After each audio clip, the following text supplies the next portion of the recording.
27 mars 2026. Je me trouve rue Sainte. Rue Sainte, c'est la rue principale sur la rive sud du Vieux-Port. Elle s'appelle ainsi parce qu'elle mène, alors on ne le voit pas parce que c'est tout au bout, elle mène à l'abbaye Saint-Victor. L'abbaye Saint-Victor, dont la crypte constitue le plus ancien témoignage de la présence chrétienne et par conséquent magdalénienne de Gaulle. Voilà, alors moi je ne vais pas la remonter mais je vais la redescendre un peu.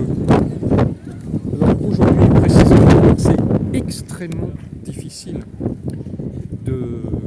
non seulement de filmer mais également de marcher aujourd'hui puisqu'il y a un Mistral absolument dévastateur et puis surtout avec les bourrasques de pollen c'est très difficile. Le 27 mars 1906 naissait Jean Carteret. Oui, il a 120 ans aujourd'hui, il naissait à Charleville. C'est impressionnant quand même de s'appeler Jean Carteret pour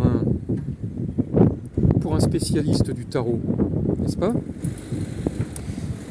Quel rapport entre le tarot et la rue Sainte, ou plus précisément et l'abbaye Saint-Victor? Eh bien, l'abbaye Saint-Victor, c'est précisément cette abbaye qui est concernée par un édit du début du XIVe siècle, lequel édit interdit aux moines de pratiquer le jeu de cartes, parce qu'apparemment ils le pratiquaient avec abondance. Il se trouve que Jean Camoin, le grand spécialiste du tarot de Marseille, qui a travaillé avec Jodorowsky, ont développé l'idée selon laquelle le tarot serait précisément né grâce aux efforts,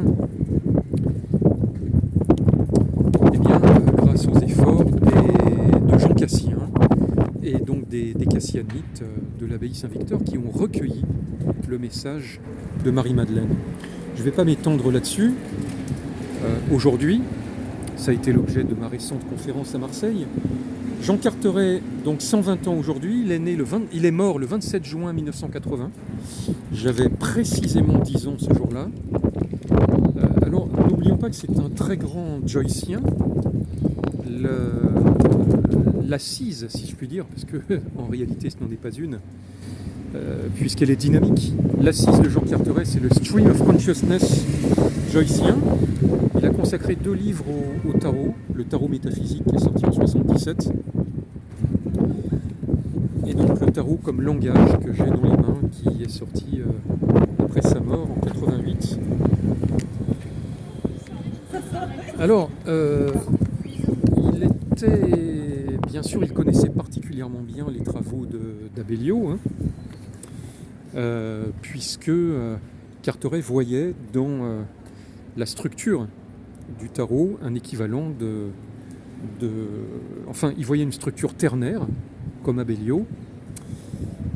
Je parle de l'alternance, bien sûr, des arcades majeures. Et il voyait surtout il y voyait un modèle symbolique de l'évolution de la conscience, ce dont parle Abellio dans la structure absolue, ou même dans le manifeste pour une nouvelle gnose, je ne sais plus. Ça doit être dans les noms. Dans le tarot comme langage, qui est un de mes livres de référence, avec celui de Jodorowsky, j'aime beaucoup ce que raconte Carteret sur... Excusez-moi, je vais m'appuyer sur une moto. Voilà. Sur le rapport entre les arcanes majeures et les arcanes mineures. Du tarot composé de 78 lames, 22 arcanes majeures et 56 arcanes mineures, on a tiré les jeux de cartes profanes de 52 et de 32 cartes. Mais on constate que seuls les arcanes mineures ont été employées. On peut se demander pourquoi les 22 lames dites divinatoires n'ont pas subi le même sort. Cela vient de la différence fondamentale qu'il existe entre ces deux types de lames et qu'il faut rechercher.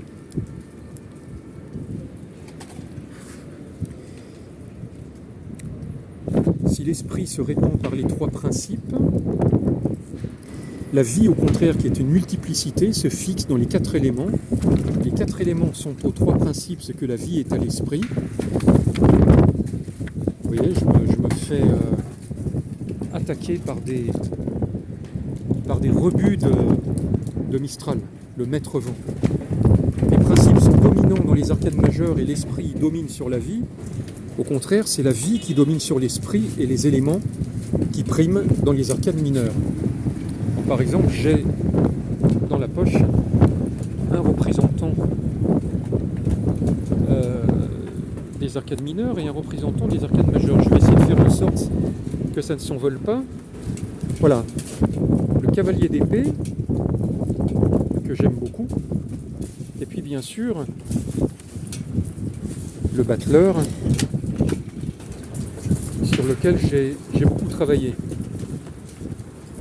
Alors que nous dit précisément Carteret sur le battleur? Il est même extrêmement dangereux de marcher aujourd'hui dans ces rues. Alors, le battleur, c'est celui qui débute le premier scénaire, puisque si l'on divise les arcades majeures en trois groupes, ça veut dire qu'on a trois scénaires. Le battleur, en tant que première carte, ouvre tous les rapports et sa table est un trépied. Donc c'est celui qui ouvre le petit mystère, puisque les trois, le dernier scénaire, c'est-à-dire la troisième étape des arcanes majeures, représente les grands mystères. Et les cartes intermédiaires, avec la tempérance, la mort, représentent le passage entre les petits mystères et le grand mystère.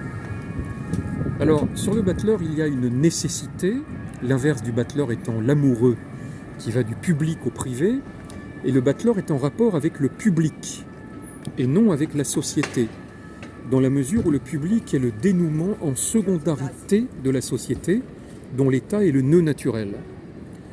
Mais l'état n'étant rien d'autre que le monde, le passage du monde au public est le passage d'un état à un dénouement. Le battleur est avant tout le symbole du dégagement du problème. Donc il y a toute une analyse, selon Carteret, qui est presque psychologique de chaque arcane, mais ce qui m'intéresse, moi, bien sûr, c'est l'analyse à la fois symbolique et structurelle, puisqu'encore une fois, Carteret, comme Abellio et comme quelques autres, comme Jodorowsky, comme Camoin, voit dans la succession des arcanes majeures une dynamique en fait une dynamique gnostique, bien sûr. Voilà, le battleur répand l'axe central en horizontal. C'est son habit qui nous renseigne sur ses possibilités, les couleurs en sont opposées.